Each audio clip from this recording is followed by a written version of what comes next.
Hello ಗೆಳೆಯರೇ, ನಮ್ಮ ಲಾಯ್ಕ್ಸ್ ಪ್ರಸ್ತುತಪಡಿಸುತ್ತಿರುವ ಕನ್ನಡದಲ್ಲಿ ದ ಹಿಂದೂ ವಿಶ್ಲೇಷಣೆಗೆ ಸ್ವಾಗತ. ಇವತ್ತು ನಾವು ಜುಲೈ 30, 2022 ಹಿಂದೂ ವಿಶ್ಲೇಷಣೆಯನ್ನು ನೋಡಲಿದ್ದೇವೆ.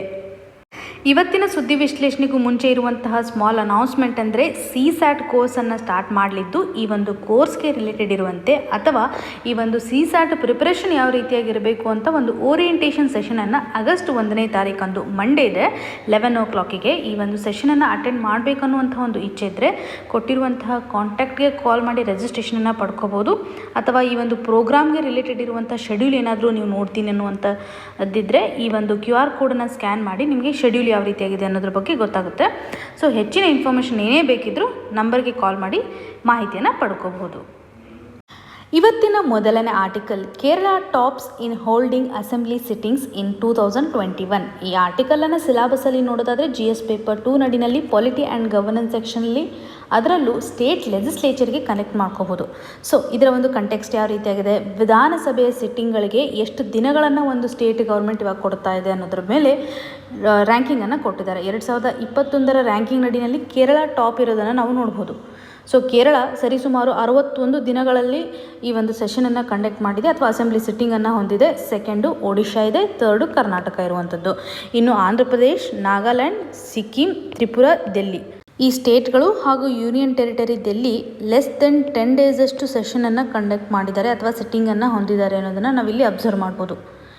ಇನ್ನು ಎಕ್ಸಾಮಿನೇಷನ್ ಪರ್ಸ್ಪೆಕ್ಟಿವಲ್ಲಿ ಕೆಲವೊಂದಿಷ್ಟು ರಿಪೋರ್ಟನ್ನು ನಾವಿಲ್ಲಿ ಕನ್ಸಿಡರ್ ಮಾಡ್ಬೋದು. ಸೊ ಯಾವ ರೀತಿಯಾಗಿ ಸೆಷನ್ಸ್ಗಳು ನಡಿಬೇಕು ಅನ್ನುವಂಥದ್ದನ್ನು ನಾವು ಆನ್ಸರಲ್ಲಿ ಬರೆಯುವಾಗ ರಿಪೋರ್ಟನ್ನು ಕನ್ಸಿಡರ್ ಮಾಡೋದಾದರೆ national commission to review the working of the constitution ಇದನ್ನು ಹೆಡ್ ಮಾಡಿರ್ತಕ್ಕಂಥವರು ಫಾರ್ಮರ್ ಚೀಫ್ ಜಸ್ಟಿಸ್ ಆಗಿರುವಂತಹ MN ವೆಂಕಟಾಚಲೈ. ಸೊ ಇವರು ಪ್ರಿಸ್ಕ್ರೈಬ್ ಮಾಡಿರೋ ಪ್ರಕಾರ ಇವತ್ತು ಸ್ಟೇಟ್ ಇರ್ಬೋದು ಅಥವಾ ಯೂನಿಯನ್ ಟೆರಿಟರಿನಲ್ಲಿರ್ತಕ್ಕಂತಹ ವಿಧಾನಸಭೆ ಅಥವಾ ಲೆಜಿಸ್ಲೇಚರು ಲೆಸ್ ದೆನ್ 70 ಮೆಂಬರ್ಸ್ ಇದ್ದರಂದರೆ, ಫಾರ್ ಎಕ್ಸಾಂಪಲ್ ಇವಾಗ ಪಾಂಡಿಚೇರಿಯನ್ನು ನಾವು ಕನ್ಸಿಡರ್ ಮಾಡಿದಾಗ ಲೆಸ್ ದೆನ್ 70 ಮೆಂಬರ್ಸ್ ಇರ್ತಾರಲ್ಲ, ಇಲ್ಲಿ ಮಿನಿಮಮ್ 50 days ಆದರೂ ಸಿಟ್ಟಿಂಗ್ ನಡಿಬೇಕು ಅನ್ನುವಂಥದ್ದು. ಬೇರೆ ಸ್ಟೇಟ್ಗಳಲ್ಲಿ ಅಂದರೆ ಮೋರ್ ದೆನ್ 70 ಮೆಂಬರ್ಸ್ ಇರ್ತಕ್ಕಂಥ ಸ್ಟೇಟ್ಗಳಲ್ಲಿ 90 days ಆದರೂ ಸೆಷನ್ ನಡಿಬೇಕು ಅನ್ನುವಂಥದ್ದು. ಸೊ ಈ ರೀತಿಯಾಗಿ ಅವರು ಪ್ರಿಸ್ಕ್ರೈಬ್ ಮಾಡಿರೋದನ್ನು ನೋಡ್ಬೋದು. ಹಾಗೂ 2016 ನಡೆದಿರುವಂತಹ ಪ್ರಿಸೈಡಿಂಗ್ ಆಫೀಸರ್ ಕಾನ್ಫರೆನ್ಸ್ ನಡಿನಲ್ಲೂ ಸ್ಟೇಟ್ ಲೆಜಿಸ್ಲೇಚರು ಮಿನಿಮಮ್ 60 days ಸಿಟ್ಟಿಂಗನ್ನಾದರೂ ಒಂದು ವರ್ಷದಲ್ಲಿ ಕಂಡಕ್ಟ್ ಮಾಡಬೇಕು ಅನ್ನುವಂಥ ಒಂದು ಸಜೆಷನನ್ನು ನಾವಿಲ್ಲಿ ಕನ್ಸಿಡರ್ ಮಾಡುವಂಥದ್ದು. ಹಾಗೂ 2016 ಮತ್ತು 2021 ಲೆಜಿಸ್ಲೇಟಿವ್ ರಿಸರ್ಚನ್ನು ನಾವಿಲ್ಲಿ ಕನ್ಸಿಡರ್ ಮಾಡಿದಾಗ ಸರಿಸುಮಾರು 23 ಸ್ಟೇಟ್ ಅಸೆಂಬ್ಲೀಸ್ಗಳು ಮಿನಿಮಮ್ ಅಂದರೆ ಕೇವಲ ಒಂದು 25 ದಿನಗಳಷ್ಟು ಮಾತ್ರ ಸೆಷನ್ ಕಂಡಕ್ಟ್ ಮಾಡಿರೋದನ್ನು ನೋಡ್ಬೋದು. ಅದರಲ್ಲಿ 23 ಸ್ಟೇಟ್ ಅಸೆಂಬ್ಲೀಸನ್ನು ನಾವಿಲ್ಲಿ ಕನ್ಸಿಡರ್ ಮಾಡುವಂಥದ್ದು. ಅಂದರೆ ನಾವಿಲ್ಲಿ ಅರ್ಥ ಮಾಡ್ಕೋಬೇಕು ಎಷ್ಟು ವಿಧಾನಸಭೆಗಳು ಇವತ್ತು ವರ್ಕಿಂಗ್ ಎಫಿಷಿಯನ್ಸಿಯನ್ನು ತೋರಿಸ್ತಾ ಇದೆ. ಕೇವಲ 25 ದಿನಗಳು ಅಂತಂದರೆ ತುಂಬ ಲಾಸ್ ಆಗಿರುವಂಥ ಒಂದು ಕಂಡೀಷನನ್ನು ನಾವಿಲ್ಲಿ ಕನ್ಸಿಡರ್ ಮಾಡ್ಬೋದು. ಇಲ್ಲಿ ಹೆಚ್ಚಾಗಿ ಸೆಷನ್ಗಳು ನಡೀತಾ ಇಲ್ಲ ಅಂತಂದರೆ ಸರ್ಕಾರ ಇವಾಗ ಆರ್ಡಿನೆನ್ಸನ್ನು ಅಥವಾ ಸುಗ್ರೀವಾಜ್ಞೆಯನ್ನು ಪ್ರಿಫರ್ ಮಾಡ್ತಾ ಇದ್ದಾರೆ ಅನ್ನೋದನ್ನು ನಾವಿಲ್ಲಿ ಹೇಳ್ಬೋದು. ಸೊ ಇವಾಗ ಸುಪ್ರೀಂ ಕೋರ್ಟ್ ಹೇಳಿರೋ ಪ್ರಕಾರ ಆರ್ಡಿನೆನ್ಸನ್ನು ಎಕ್ಸೆಪ್ಷನಲ್ ಸರ್ಕಮ್ಸ್ಟೆನ್ಸಸ್ಸಲ್ಲಿ ಮಾತ್ರ ಬಳಕೆ ಮಾಡಬೇಕು. ಸೊ ಲಾಸ್ಟ್ ಇಯರ್ ನಾವು ನೋಡಿದಾಗ ಸರಿಸುಮಾರು 21 ಸ್ಟೇಟ್ಸ್ಗಳು ಆರ್ಡಿನೆನ್ಸ್ ಪಾಸ್ ಮಾಡ್ತಾ ಇರುವಂಥ ಒಂದು ಸಿಚುವೇಶನ್ಸ್ಗಳನ್ನು ನೋಡ್ಬೋದು. 28 ಸ್ಟೇಟ್ಗಳಲ್ಲಿ 21 ಸ್ಟೇಟ್ಗಳು ಕೇವಲ ಆರ್ಡಿನೆನ್ಸ್ ಮೇಲೆ ಡಿಪೆಂಡೆನ್ಸಿಯನ್ನು ತೋರಿಸ್ತಾ ಇರೋದನ್ನು ನಾವಿಲ್ಲಿ ನೋಡ್ಬೋದು. ಹಾಗಾಗಿ ಇವು ಹೆಚ್ಚು ಸಿಟ್ಟಿಂಗನ್ನು ಪ್ರಿಫರ್ ಮಾಡ್ತಾ ಇಲ್ಲ ಅನ್ನುವಂಥದ್ದನ್ನು ನಾವಿಲ್ಲಿ ಕನೆಕ್ಟ್ ಮಾಡ್ಕೋಬೋದು. ಆರ್ಡಿನೆನ್ಸನ್ನು ಪಾಸ್ ಮಾಡಿರೋದ್ರಲ್ಲಿ ಟಾಪ್ ಇರುವಂಥ ಒಂದು ಸ್ಟೇಟ್ ಅಂದರೆ ಕೇರಳ ಹೆಚ್ಚು ಸಿಟ್ಟಿಂಗನ್ನು ಕಂಡಕ್ಟ್ ಮಾಡಿದ್ರೂ ಸಹ ಅಥವಾ 61 days ಇವರು ಸೆಷನ್ಗೆ ಕಾಂಟ್ರಿಬ್ಯೂಷನ್ ಮಾಡಿದರೂ ಸಹ ಹೆಚ್ಚು ಆರ್ಡಿನೆನ್ಸನ್ನು ಇವರೇ ಪಾಸ್ ಮಾಡಿದ್ದಾರೆ. 144 ಆರ್ಡಿನೆನ್ಸನ್ನು ಪಾಸ್ ಮಾಡೋದ್ರ ಮುಖಾಂತರ ಕಂಟ್ರಿಯಲ್ಲಿ ಹೈಯೆಸ್ಟ್ ಆರ್ಡಿನೆನ್ಸ್ ಪಾಸ್ ಮಾಡಿರುವಂಥ ಸ್ಟೇಟ್ ಆಗಿದೆ. ಸೊ ಇಲ್ಲಿ ನಿಮಗೆ ಒಂದು ಕ್ವಶನನ್ನು ಕೇಳೋದಾದರೆ ಆರ್ಡಿನೆನ್ಸ್ಗೆ ರಿಲೇಟೆಡ್ ಇರುವಂತಹ ಆರ್ಟಿಕಲ್ನ ನಂಬರ್ ಯಾವುದು ಅನ್ನೋದನ್ನು ಕಮೆಂಟ್ ಸೆಕ್ಷನಲ್ಲಿ ಮೆನ್ಷನ್ ಮಾಡಿ. ಇನ್ನು ಮುಂದಿನ article, boon for leaf plates bowl makers in Himachal after ban of single use plastic. ಈ ಆರ್ಟಿಕಲನ್ನು ಸಿಲಾಬಸಲ್ಲಿ ನೋಡೋದಾದರೆ GS ಪೇಪರ್ 2 ನಡಿನಲ್ಲಿ ಸೆಲ್ಫ್ ಹೆಲ್ಪ್ ಗ್ರೂಪ್ಸ್ ಇರ್ಬೋದು ಹಾಗೂ GS ಪೇಪರ್ 3 ನಡಿನಲ್ಲಿ ನಾವು ನೋಡಿದಾಗ ಎನ್ವಿರಾನ್ಮೆಂಟ್ ಸೆಕ್ಷನಲ್ಲೂ ಒಂದು ಇಂಪಾರ್ಟೆಂಟ್ ಇನಿಷಿಯೇಟಿವ್ ಆಗಿ ಕನ್ಸಿಡರ್ ಮಾಡುವಂಥದ್ದು. ಸೊ ಈ ಒಂದು ಆರ್ಟಿಕಲ್ನ ಕಂಟೆಕ್ಸ್ಟ್ ಯಾವ ರೀತಿಯಾಗಿದೆ, ಸರ್ಕಾರ ಇವಾಗ ಸಿಂಗಲ್ ಯೂಸ್ ಪ್ಲಾಸ್ಟಿಕ್ಕನ್ನು ಬ್ಯಾನ್ ಮಾಡಿರೋದನ್ನು ನೋಡ್ಬೋದು. ಈ ಒಂದು ಇನಿಷಿಯೇಟಿವ್ನ ಹಿನ್ನೆಲೆಯಲ್ಲಿ ಇವಾಗ ಲೀಫ್ ಪ್ಲೇಟ್ಸ್ಗಳನ್ನು ತಯಾರು ಮಾಡುವಂಥದ್ದನ್ನು ಹಿಮಾಚಲ ಪ್ರದೇಶದಲ್ಲಿ ಸ್ಟಾರ್ಟ್ ಮಾಡಿದ್ದಾರೆ. ಸೊ ಸೆಲ್ಫ್ ಹೆಲ್ಪ್ ಗ್ರೂಪ್ಸ್ಗಳಿಗೆ ಬೇಕಾಗುವಂಥ ಒಂದು ಟೆಕ್ನಾಲಜಿಕಲ್ ಸಪೋರ್ಟನ್ನು ಕೊಡೋದಾಗಲಿ, ಮಷೀನ್ಸ್ಗಳನ್ನು ಅಥವಾ ಇನ್ಫ್ರಾಸ್ಟ್ರಕ್ಚರನ್ನು ಪ್ರೊವೈಡ್ ಮಾಡೋದಾಗಲಿ, ಕಮ್ಯುನಿಟೀಸ್ಗಳಿಗೆ ಪ್ರಾಪರಾಗಿ ಇವಾಗ ಲೀಫ್ ಪ್ಲೇಟನ್ನು ಮಾಡ್ಕೊಳ್ಳಿಕ್ಕೆ ಬೇಕಾಗುವಂತಹ ಒಂದು ಫೆಸಿಲಿಟಿಯನ್ನು ಕೊಡೋದಾಗಲಿ, ಹಾಗೂ ಈ ಒಂದು ಸಿಂಗಲ್ ಯೂಸ್ ಪ್ಲಾಸ್ಟಿಕ್ನ ಬ್ಯಾನಿಂದಾಗಿ ಎಕಾನಮಿನಲ್ಲಿ ಒಂದು ಸ್ಕೇರ್ಸಿಟಿ ಏನು ಕ್ರಿಯೇಟ್ ಆಗಿದೆಯಲ್ಲ ಅಥವಾ ಒಂದು ಡಿಮ್ಯಾಂಡ್ ಕ್ರಿಯೇಟ್ ಆಗಿದೆಯಲ್ಲ, ಇದನ್ನು ಫುಲ್ಫಿಲ್ ಮಾಡೋದಕ್ಕೋಸ್ಕರ ಈ ಒಂದು ಇನಿಷಿಯೇಟಿವ್ ಸಪೋರ್ಟ್ ಮಾಡುತ್ತೆ ಅನ್ನುವಂಥದ್ದು. ಹಿಮಾಚಲ್ ಪ್ರದೇಶ್ ಫಾರೆಸ್ಟ್ ಡಿಪಾರ್ಟ್ಮೆಂಟ್ ಹಾಗೂ ಜಪಾನ್ ಇಂಟರ್ನ್ಯಾಷನಲ್ ಕೋಆಪ್ರೇಷನ್ ಏಜೆನ್ಸಿ ಇವೆರಡು ಕೊಲಾಬ್ರೇಷನ್ ಮುಖಾಂತರ ಇವಾಗ ಕಮ್ಯುನಿಟಿ ಲೆವೆಲಲ್ಲಿ ಲೀಫ್ ಪ್ಲೇಟ್ಸ್ಗಳನ್ನು ಅಥವಾ ಬೌಲ್ಸ್ಗಳನ್ನು ಮಾಡುವಂಥ ಮಷೀನ್ಸನ್ನು ಪ್ರೊವೈಡ್ ಮಾಡ್ತಾ ಇದ್ದಾರೆ ಅನ್ನೋದನ್ನು ನಾವಿಲ್ಲಿ ಗಮನ ಹರಿಸ್ಬೋದು.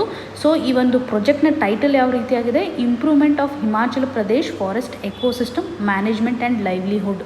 ಸೊ ಅಲ್ಲಿರ್ತಕ್ಕಂತಹ ಜನತೆಗೆ ಒಂದು ಲೈವ್ಲಿಹುಡ್ಡನ್ನು ಎನ್ಶೂರ್ ಮಾಡೋದಾಗಲಿ ಮತ್ತು ಎಕೋಸಿಸ್ಟಮ್ಗೂ ಸಹ ಸಪೋರ್ಟ್ ಆಗುವಂತೆ ಈ ಒಂದು ಇನಿಷಿಯೇಟಿವನ್ನು ತೆಗೆದುಕೊಳ್ಳಲಾಗಿದೆ. ಬೇಸಿಕಲಿ ಇಲ್ಲಿ ಫೋಕಸ್ ಮಾಡಿರುವಂಥ ಒಂದು ಪ್ಲ್ಯಾಂಟ್ ಅಂತಂದರೆ ಬೌಹೀನಿಯಾ ವಹಲಿ.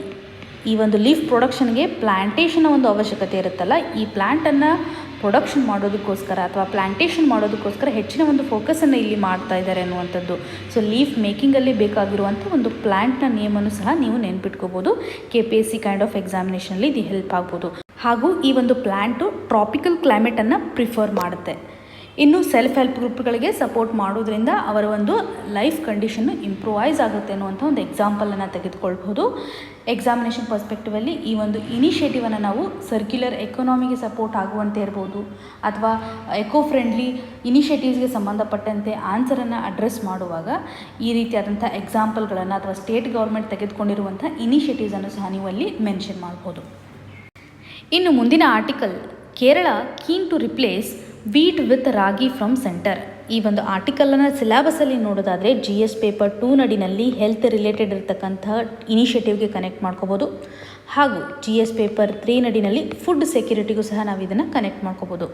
ಏನಿದೆ ಆರ್ಟಿಕಲ್ನ ಕಂಟೆಕ್ಸ್ಟ್ ಅಂತಂದರೆ, ಕೇರಳ ಗೌರ್ಮೆಂಟ್ ಇವಾಗ ಸೆಂಟ್ರಲ್ ಗೌರ್ಮೆಂಟಿಗೆ ಪಬ್ಲಿಕ್ ಡಿಸ್ಟ್ರಿಬ್ಯೂಷನ್ ಸಿಸ್ಟಮ್ನಲ್ಲಿ ಕೆಲವೊಂದಿಷ್ಟು ಬದಲಾವಣೆ ಮಾಡೋದ್ರಲ್ಲಿ ಅಸಿಸ್ಟೆನ್ಸನ್ನು ಕೇಳಿದೆ. ಏನು ಬದಲಾವಣೆ ಅಂತಂದರೆ, ಈ ಮೊದಲು ನಾವು ವೀಟ್ ಆಟ ಅಂದರೆ ಗೋಧಿ ಹಿಟ್ಟನ್ನು ನಾವು ಪಬ್ಲಿಕ್ ಡಿಸ್ಟ್ರಿಬ್ಯೂಷನ್ ಸಿಸ್ಟಮ್ನ ಮುಖಾಂತರ ಕೊಡ್ತಾ ಇದ್ವಲ್ಲ, ಅದರ ಬದಲಾಗಿ ಇವಾಗ ರಾಗಿ ಪೌಡರನ್ನು ಹಾಗೂ ಚಿಕ್ ಪೀಯನ್ನು ಕೊಡಬೇಕು. ಇದರಿಂದಾಗಿ ಹೆಚ್ಚುತ್ತಿರುವಂತಹ ಆ್ಯನಿಮಿಕ್ ಕೇಸಸ್ಗಳನ್ನು ನಾವು ಕಡಿಮೆ ಮಾಡ್ಬೋದು.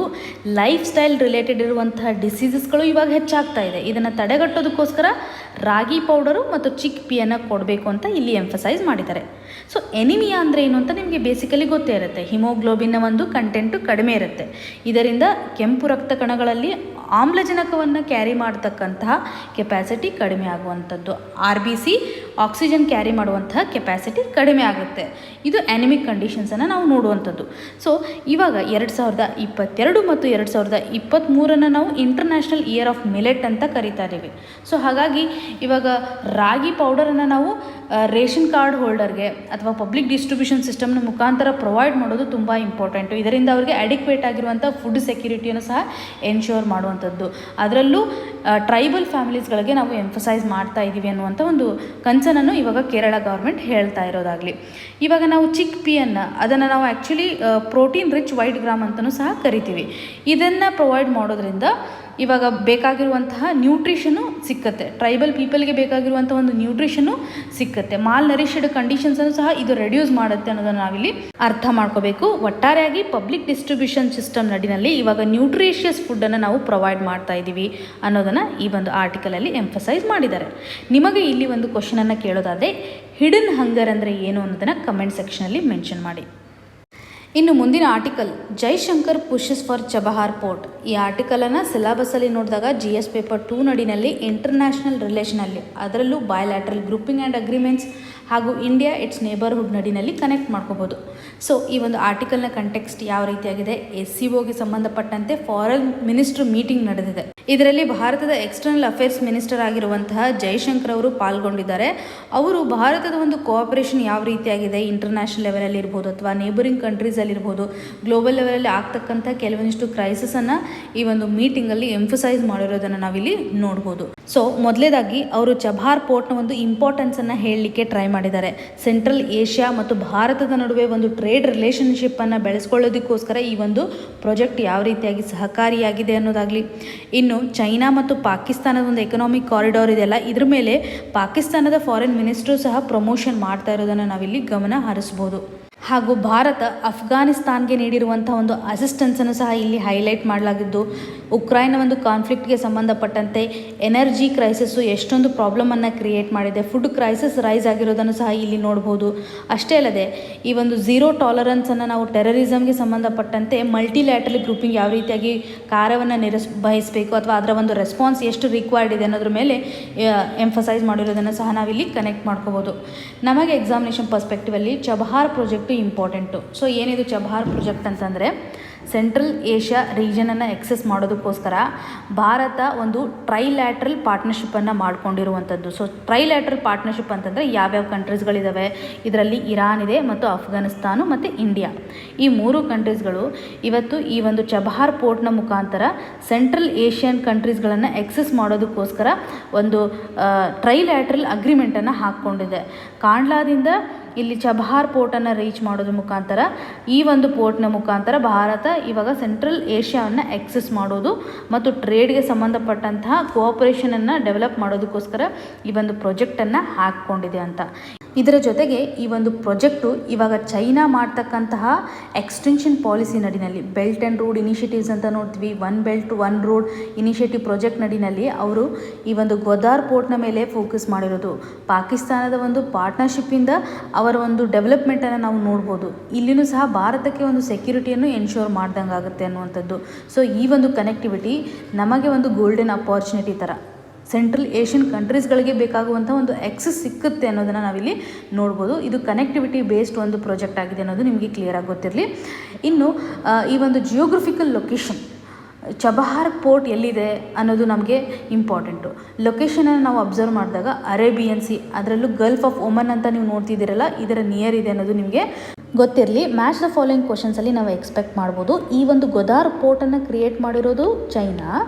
ಇದರಿಂದ ಚಬಹಾರ್ ಪೋರ್ಟ್ ಸರಿಸುಮಾರು 72 ಕಿಲೋಮೀಟರ್ ಅಷ್ಟೇ ಡಿಸ್ಟೆನ್ಸ್ ಇರೋದು. ಸೊ ಈ 2 ಪೋರ್ಟ್ಗಳು ನಮಗೆ ಸ್ಟ್ರಾಟಜಿಕಲಿ ನಮ್ಮ ಮತ್ತು ಚೈನಾದ ರಿಲೇಷನ್ ಇರ್ಬೋದು ಅಥವಾ ಪಾಕಿಸ್ತಾನದ ರಿಲೇಷನ್ಗೆ ಸಂಬಂಧಪಟ್ಟಂತೆ ಸಾಕಷ್ಟು ಸ್ಟ್ರಾಟಜಿಕ್ ಇಂಪಾರ್ಟೆನ್ಸನ್ನು ತೋರಿಸ್ತಾ ಇದ್ದಾವೆ. ಸೊ ಎಕ್ಸಾಮಿನೇಷನ್ ಪರ್ಸ್ಪೆಕ್ಟಿವಲ್ಲಿ ಈ ಒಂದು ಟ್ರೈಲ್ಯಾಟ್ರಲ್ ಅಗ್ರಿಮೆಂಟು ತುಂಬ ಇಂಪಾರ್ಟೆಂಟು. ಇಂಡಿಯಾ, ಇರಾನ್ ಮತ್ತು ಅಫ್ಘಾನಿಸ್ತಾನ್ 3 ಕಂಟ್ರಿಗಳು ಈ ಒಂದು ಚಬಹಾರ್ ಪೋರ್ಟ್ಗೆ ರಿಲೇಟೆಡ್ ಇರುವಂತಹ ಪ್ರಾಜೆಕ್ಟನ್ನು ಹಾಕ್ಕೊಂಡಿದೆ. ಇಷ್ಟು ಬ್ಯಾಕ್ಗ್ರೌಂಡ್ ಇನ್ಫಾರ್ಮೇಷನ್ ನಿಮಗೆ ಗೊತ್ತಿದ್ದರೆ ಸಫಿಷಿಯೆಂಟಾಗಿ ಹೆಲ್ಪ್ ಆಗುತ್ತೆ.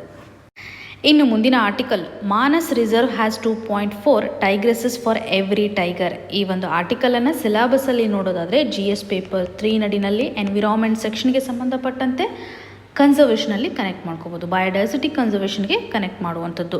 ಸೊ ಏನಿದೆ ಆರ್ಟಿಕಲಲ್ಲಿರುವಂಥ ಇನ್ಫಾರ್ಮೇಷನ್ ಅಂತಂದರೆ, ಮಾನಸ್ ಟೈಗರ್ ರಿಸರ್ವ್ ನಡಿನಲ್ಲಿ ಇವಾಗ ಒಂದು ಟೈಗರ್ಗೆ 2.1 ಟೈಗ್ರೆಸಸ್ ಅವೈಲೇಬಲ್ ಇದೆ ಅನ್ನುವಂಥ ಒಂದು ರಿಪೋರ್ಟನ್ನು ನಾವಿಲ್ಲಿ ನೋಡ್ತಾ ಇದ್ದೀವಿ. ಸೊ ನಾವು ಇದರಿಂದ ಏನು ಕನೆಕ್ಟ್ ಮಾಡ್ಕೋಬೇಕು, ಟೈಗರ್ ಪಾಪ್ಯುಲೇಷನ್ನು ಎನ್ಹ್ಯಾನ್ಸ್ ಆಗುತ್ತೆ ಅನ್ನುವಂಥ ಒಂದು ಪಾಸಿಟಿವ್ ಸೈನನ್ನು ನಾವು ಈ ಆರ್ಟಿಕಲಿಂದ ತಿಳ್ಕೊಬೋದು. ಇನ್ನು ಮಾನಸ್ ಟೈಗರ್ ರಿಸರ್ವ್ಸು ಎಲ್ಲಿ ಕಂಡುಬರುತ್ತೆ, ಇದು ಅಸ್ಸಾಮಲ್ಲಿ ಕಂಡುಬರುತ್ತೆ ಅನ್ನೋದು ನಿಮಗೆ ಗೊತ್ತಿದೆ. ಬೇರೆ ಬೇರೆ tiger reserves ಯಾವ್ಯಾವಿದ್ದಾವೆ, Nameri tiger reserves ಮತ್ತು ಕಾಜಿರಂಗ್, ಇನ್ನೊಂದು ಮಾನಸ್. ಈ ರೀತಿಯಾಗಿ 3 ಟೈಗರ್ ರಿಸರ್ವ್ಸ್ಗಳನ್ನು ನಾವು ಅಸ್ಸಾಂ ಸ್ಟೇಟಲ್ಲಿ ನೋಡ್ತಾ ಇದ್ದೀವಿ. ಜನರಲ್ಲಾಗಿ ನಾವು ಎಲ್ಲ ಟೈಗರ್ ರಿಸರ್ವ್ಸ್ಗಳನ್ನು ಸ್ಟಡಿ ಮಾಡುವಾಗ ರೀಕಾಲ್ ಮಾಡ್ಕೊಳ್ಳಿಕ್ಕೆ ಕಷ್ಟ ಆಗುತ್ತೆ. ನ್ಯೂಸಲ್ಲಿ ಬಂದಾಗ ಸ್ಟೇಟ್ ವೈಸ್ ಸ್ಪೆಸಿಫಿಕಲಿ ನಾವು ಟೈಗರ್ ರಿಸರ್ವ್ಸ್ ಇರ್ಬೋದು ಅಥವಾ ನ್ಯಾಷನಲ್ ಪಾರ್ಕ್ಗಳನ್ನು ಫೋಕಸ್ ಮಾಡೋದ್ರಿಂದ ನಾವು ಈಸಿಯಾಗಿ ನೆನಪು ಮಾಡ್ಕೋಬೋದು ಎಕ್ಸಾಮಿನೇಷನ್ ಕಂಡೀಷನಲ್ಲಿ. ಸೊ ಅಸ್ಸಾಮಲ್ಲಿ 3 ರೀತಿಯಾದಂಥ ಟೈಗರ್ ರಿಸರ್ವ್ಸ್ಗಳಿರ್ತವೆ ಅಂತ ನಿಮಗೆ ಕ್ಲಿಯರ್ ಕಟ್ಟಾಗಿ ಗೊತ್ತಿರಬೇಕು. ಒಂದು ಮಾನಸ್, ನಾಮೇರಿ ಮತ್ತು ಕಾಜಿರಂಗ್. ಹೆಚ್ಚಿನ ಒಂದು ಟೈಗರ್ ಪಾಪ್ಯುಲೇಷನ್ ಇರೋದು ಮಾನಸ್ ಟೈಗರ್ ರಿಸರ್ವ್ಸ್ ನಡಿನಲ್ಲಿ ಅನ್ನೋದು ಗೊತ್ತಿರಲಿ. ಇನ್ನು ಮುಂದಿನ ಆರ್ಟಿಕಲ್, ಕೋರ್ ಸೆಕ್ಟರ್ ಔಟ್ಪುಟ್ ಯಾವ ರೀತಿಯಾಗಿದೆ ಹಾಗೂ ಫಿಸಿಕಲ್ ಡೆಫಿಸಿಟ್ಟು Q1 ಇರ್ತಕ್ಕಂಥ ಒಂದು ಕಂಡೀಷನನ್ನು ಕೊಟ್ಟಿದ್ದಾರೆ. ಲಾಸ್ಟ್ ಇಯರ್ಗೆ ಕಂಪೇರ್ ಮಾಡಿದರೆ ಈ ಒಂದು ಡ್ಯೂರೇಷನಲ್ಲಿ ಜೂನ್ 2021ಗೆ ಕಂಪೇರ್ ಮಾಡಿದಾಗ ಇವಾಗ ನಮ್ಮ ಒಂದು ಕೋರ್ ಸೆಕ್ಟರ್ನ ಕಂಡೀಷನ್ನು 12.7% ಇದೆ. ಲಾಸ್ಟ್ ಟೈಮ್ 9.4% ಇರುವಂಥದ್ದು. ಸೊ ಲಾಸ್ಟ್ ಇಯರ್ ಕಂಪೇರ್ ಮಾಡಿದರೆ ಈ ವರ್ಷ ಸ್ವಲ್ಪ ಗ್ರೋತ್ ಆಗಿದೆ ಅನ್ನೋದನ್ನು ಕಂಪ್ಯಾರಿಟಿವಲ್ಲಿ ಕೊಟ್ಟಿದ್ದಾರೆ. ಜೊತೆಗೆ ಪ್ರೀ ಕೋವಿಡ್ ಲೆವೆಲಿಂದ ಈ ಒಂದು ಲೆವೆಲ್ಗೆ 8% ಅಷ್ಟು ಗ್ರೋತ್ ಆಗಿರೋದನ್ನು ನಾವು ನೋಡಬಹುದು. ಸೊ ಇದು ಜನರಲ್ ಆಗಿ ರೆಗ್ಯುಲರ್ ಒಂದು ಅಪ್ಡೇಷನ್. ಮತ್ತು ಫಿಸಿಕಲ್ ಡೆಫಿಸಿಟ್ ಅಂತಂದರೆ ನಿಮಗೆಲ್ಲ ಗೊತ್ತೇ ಇದೆ. ಇವಾಗ ಸರ್ಕಾರ ಮಾಡ್ತಕ್ಕಂಥ ಒಂದು ಎಕ್ಸ್ಪೆಂಡಿಚರ್ ಇರಬಹುದು ಮತ್ತು ಸರ್ಕಾರಕ್ಕೆ ಎಷ್ಟು ರೆವೆನ್ಯೂ ಬರುತ್ತಲ್ಲ, ಆದಾಯ ಬರುತ್ತಲ್ಲ, ಅದರ ಒಂದು ಡಿಫ್ರೆನ್ಸನ್ನು ತೆಗೆದುಕೊಳ್ತಾರೆ. ಸೊ ನೀವು ಇಲ್ಲಿ ನೋಡ್ಬೋದು, ಈ ಒಂದು ಫಿಸಿಕಲ್ ಡೆಫಿಸಿಟ್ನ ಒಂದು ಟಾರ್ಗೆಟು 18.2% ಇರುವಂಥದ್ದು 21.2%ಗೆ ನಾವು ಟಚ್ ಮಾಡಿದ್ವಿ. ನಾವು ಹಾಕ್ಕೊಂಡಿರುವಂಥ ಒಂದು ಟಾರ್ಗೆಟನ್ನು ಎಕ್ಸೀಡ್ ಮಾಡಿದ್ವಿ ಅನ್ನೋದನ್ನು ನಾವಿಲ್ಲಿ ಗಮನ ಹರಿಸಬೇಕು. ಈ ಎರಡೂ ಟಾಪಿಕ್ಗಳು ಎಕ್ಸಾಮಿನೇಷನ್ ಪರ್ಸ್ಪೆಕ್ಟಿವಲ್ಲಿ ಇಂಪಾರ್ಟೆಂಟ್. ಕೋರ್ ಸೆಕ್ಟರ್ ಮತ್ತು ಫಿಸಿಕಲ್ ಡೆಫಿಸಿಟನ್ನು ನಾವು ನ್ಯೂಸಲ್ಲಿ ಸಾಕಷ್ಟು ಸಾರಿ ನೋಡ್ತಾನೆ ಇರ್ತೀವಿ. ಜನರಲ್ ಅಪ್ಡೇಷನ್ ಅಥವಾ ಜನರಲ್ ಅವೇರ್ನೆಸ್ನ ವಿಷಯವಾಗಿ ನಿಮಗೆ ಗೊತ್ತಿರಬೇಕು, ಏನಾಗ್ತಾ ಇದೆ ಅನ್ನೋದ್ರ ಬಗ್ಗೆ ಮಾಹಿತಿ ಇರಬೇಕು. ಇನ್ನು ಕಳೆದ ಸೆಷನಲ್ಲಿ ಹೆಪಟೈಟಿಸ್ ಬಿಗೆ ಸಂಬಂಧಪಟ್ಟಂತೆ ಕ್ವಶನನ್ನು ಕೇಳಲಾಗಿತ್ತು. ಹಾಗೂ ಒಂದು ಸ್ಲೈಡ್ನ ಮುಖಾಂತರ ನಾವು ಟೈಪ್ಸ್ನ ಒಂದು ಕಂಪ್ಯಾರಿಟಿವನ್ನು ಸ್ಟಡಿ ಮಾಡಲಿಕ್ಕೆ ಟ್ರೈ ಮಾಡಿದ್ವಿ. ಇದರಿಂದ ನಾವು ಸರಿಯಾದ ಉತ್ತರವನ್ನು ಹೇಗೆ ಮಾಡಬೇಕು, ಸೊ ಇಲ್ಲಿ ನಾವು ಅಬ್ಸರ್ವ್ ಮಾಡ್ಬೋದು. ಹೆಪಟೈಟಿಸ್ ಬಿಗೆ ವ್ಯಾಕ್ಸಿನ್ ಅವೈಲೇಬಲ್ ಇದೆ, ಸಿ ಮತ್ತು ಡಿಗೆ ಮಾತ್ರ ವ್ಯಾಕ್ಸಿನ್ ಅವೈಲೇಬಲ್ ಇಲ್ಲ. ಇದು ನಿಮಗೆ ಕ್ಲಿಯರ್ ಆಗಿ ಗೊತ್ತಿರಲಿ. ರಿಮೇನಿಂಗ್ ಎಲ್ಲ ಟೈಪ್ಗೂ ವ್ಯಾಕ್ಸಿನ್ ಒಂದು ಅವೈಲೇಬಿಲಿಟಿ ಇದೆ. ಸೊ ಇದರಿಂದ ಸರಿಯಾದ ಉತ್ತರ ಆಪ್ಷನ್ ಬಿ. ಏಕೆಂದರೆ ಇಲ್ಲಿ ಕೇಳಿದರೆ ನಾನ್ ಕರೆಕ್ಟ್ ಸ್ಟೇಟ್ಮೆಂಟ್ ಯಾವುದು ಅಂತ. ಸೊ ರಿಮೈನಿಂಗ್ ಸ್ಟೇಟ್ಮೆಂಟನ್ನು ಅಬ್ಸರ್ವ್ ಮಾಡಿದಾಗ ಹೆಪಟೈಟಿಸ್ ಬಿ ಹಾಗೂ HIV ಒಂದೇ ರೀತಿಯಾಗಿ ಟ್ರಾನ್ಸ್ಮಿಷನ್ ಆಗ್ತಾ ಇರುವಂಥ ಕಂಡೀಷನ್ಸನ್ನು ನೋಡ್ತಾ ಇದ್ದೀವಿ. ಮತ್ತು ಗ್ಲೋಬಲ್ ಲೆವೆಲಲ್ಲಿರುವಂಥ ಇನ್ಫೆಕ್ಷನನ್ನು ನಾವು ಕನ್ಸಿಡರ್ ಮಾಡಿದಾಗ ಹೆಪಟೈಟಿಸ್ ಬಿ ಹೆಚ್ಚಾಗ್ತಾ ಇರೋದನ್ನು ಮತ್ತು HIV ಕಂಪೇರೇಟಿವ್ಲಿ ಹೆಪಟೈಟಿಸ್ ಬಿ ಹೆಚ್ಚಿದೆ ಅಥವಾ ಸಿ ಹೆಚ್ಚಿದೆ ಅನ್ನೋದನ್ನು ನಾವು ನೋಡ್ಬೋದು. ಇನ್ಫೆಕ್ಷನ್ ಯಾವ ರೀತಿಯಾಗಿ ಆಗುತ್ತೆ ಅನ್ನೋದು ಕಂಪೇರೇಟಿವ್ ಆಗಿ ಕೇಳಿದ್ದಾರೆ. ಇನ್ನು ಡಿ ಆಪ್ಷನಲ್ಲಿ ಹೆಪಟೈಟಿಸ್ ಬ್ಯಾಂಡ್ ಸಿ ವೈರಸ್ ಬಗ್ಗೆ ಸ್ಪೆಸಿಫಿಕಲಿ ಮೆನ್ಷನ್ ಮಾಡಿ ಕೇಳಿದ್ದಾರೆ. ಇದ್ರ ಬಗ್ಗೆ ನಮಗೆ ಹೆಚ್ಚು ನಾಲೆಜ್ ಇಲ್ಲ ಅಂದ್ರೂ ಸಹ ಹೆಪಟೈಟಿಸ್ ನಾರ್ಮಲಿ ಲೇಟಾಗಿ ರಿಕಗ್ನೈಸ್ ಆಗುತ್ತೆ ಅಥವಾ ಲೇಟಾಗಿ ಪೇಷಂಟಲ್ಲಿರ್ತಕ್ಕಂಥ ಸಿಂಪ್ಟಮ್ಸ್ಗಳು ಬರ್ತವೆ ಅನ್ನೋದು ನಿಮಗೆ ಜನರಲ್ ಆಗಿ ಗೊತ್ತಿದ್ದರೆ ಈಸಿಯಾಗಿ ಈ ಒಂದು ಆಪ್ಷನನ್ನು ಸಹ ನೀವು ಕರೆಕ್ಟಾಗಿ ಕನ್ಸಿಡರ್ ಮಾಡ್ಬೋದು. ಆದರೆ ಈ ಒಂದು ಕ್ವಶನಲ್ಲಿ ಬಿ ಅನ್ನು ಡೈರೆಕ್ಟಾಗಿ ನೀವು ಟಿಕ್ ಮಾಡ್ಬೋದು. ಹೆಪಟೈಟಿಸ್ ಬಿಗೆ ವ್ಯಾಕ್ಸಿನ್ ಅವೈಲೇಬಲ್ ಇದೆ ಅನ್ನುವಂಥ ಒಂದೇ ಒಂದು ಇನ್ಫಾರ್ಮೇಷನಿಂದ ಸರಿಯಾದ ಉತ್ತರವನ್ನು ನೀವು ಮಾರ್ಕ್ ಮಾಡ್ಬೋದು. ಇವತ್ತಿನ question of the day section ಅಡಿನಲ್ಲಿ ಪಾಲಿಟಿಗೆ ಸಂಬಂಧಪಟ್ಟಂತೆ ಪ್ರೀವಿಯಸ್ ಇಯರಲ್ಲಿ ಕೇಳಿರುವಂಥ ಕ್ವಶನನ್ನು ಕೊಡಲಾಗಿದೆ. ಇದಕ್ಕೆ ಸರಿಯಾದ ಉತ್ತರವನ್ನು ಕಮೆಂಟ್ ಸೆಕ್ಷನಲ್ಲಿ ಮೆನ್ಷನ್ ಮಾಡಲಿಕ್ಕೆ ಟ್ರೈ ಮಾಡಿ. ಇವತ್ತು ಡಿಸ್ಕಸ್ ಮಾಡಿರುವಂತಹ ಎಲ್ಲ ಆರ್ಟಿಕಲ್ಸ್ಗಳು ನಿಮಗೆ ನೀಟಾಗಿ ಅರ್ಥ ಆಗಿದೆ ಅಂತ ಭಾವಿಸ್ತಾ ಇದ್ದೀನಿ. ನಿಮ್ಗೆ ಏನೇ ಕನ್ಸರ್ನ್ ಇದ್ದರೂ ಸಹ ಕಮೆಂಟ್ ಸೆಕ್ಷನಲ್ಲಿ ಮೆನ್ಷನ್ ಮಾಡಿ ಅಂತ ಹೇಳ್ತಾ ಆಲ್ ದ ವೆರಿ ಬೆಸ್ಟ್. ಧನ್ಯವಾದಗಳು.